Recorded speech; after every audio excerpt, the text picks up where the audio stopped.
Mahindra Scorpio એક એવું નામ છે જે 2002થી લઈને આજ સુધી ઇન્ડિયાની ટોપ એસયુવીસના માર્કેટમાં લેવાય છે. 2001-2ના સમયમાં ઇન્ડિયામાં એસયુવીસ કેટેગરીમાં મોસ્ટલી ઇમ્પોર્ટેડ ગાડીઓ આવતી હતી, જેમ કે ટોયોટા લેન્ડ ક્રુઝર, પજેરો, જે થોડી એક્સપેન્સિવ હતી.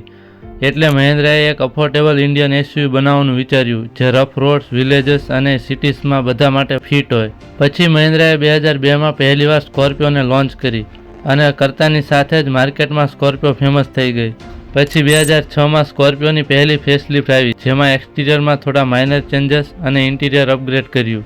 અને એ વખતે મહિન્દ્રાએ સ્કોર્પિયોને સાઉથ આફ્રિકા, લેટિન અમેરિકા અને મિડલ ઇસ્ટમાં એક્સપોર્ટ કરવાનું પણ શરૂ કર્યું.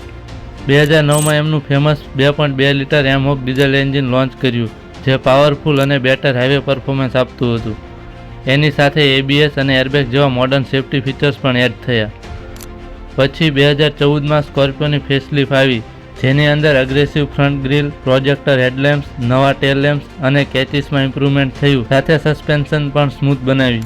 2017માં સ્કોર્પિયોને પાવર બૂસ્ટ મળ્યો, જેમાં એમહોક એન્જિનને અપગ્રેડ કરીને 140 bhpનો પાવર કર્યો. સાથે 6 speed manual gearbox, touchscreen infotainment with navigation પણ આપ્યું. 2022 આવ્યું તો પણ સ્કોર્પિયો એટલી જ ડિમાન્ડમાં હતી, પણ મહિન્દ્રાએ સ્કોર્પિયો એનને લોન્ચ કરી. સ્કોર્પિયો એન, જેમાં 5 star global NCAP rating, latest features અને પ્રીમિયમ ફીલ એ બધું જ આપ્યું જે એક લક્ઝરી એસયુવીસમાં હોય છે. અને જૂની સ્કોર્પિયોને સ્કોર્પિયો ક્લાસિક નામ આપી દીધું, જેની ટ્રેડિશનલ એસયુવીસ બાયરમાં હજુ પણ એટલી જ ડિમાન્ડ હતી, જે અત્યારે પણ ઘટી નથી. અત્યારની સ્કોર્પિયો ક્લાસિકમાં એન્જિનની વાત કરીએ તો 2.2 લિટર જેન 2 એમહોક ડીઝલ એન્જિન, જે 130 bhpનો પાવર અને 300 Nmનો ટોર્ક આપે છે, જેમાં 6 સ્પીડ મેન્યુઅલ અને રિયર વ્હીલ ડ્રાઈવ સાથે આવે છે. પ્રાઇસની વાત કરીએ તો સ્કોર્પિયો એનની 16 થી 30 લાખ સુધીની છે અને ક્લાસિકની 15 થી 18 લાખ સુધીની છે. જેને લક્ઝરી ફીચર્સ અને પ્રીમિયમ ફીલ જોઈએ એને સ્કોર્પિયો એન પસંદ આવે છે, અને સ્કોર્પિયો ક્લાસિક લવરને કોઈ રીઝનની જરૂર નથી, એમના માટે સ્કોર્પિયો નામ જ કાફી છે.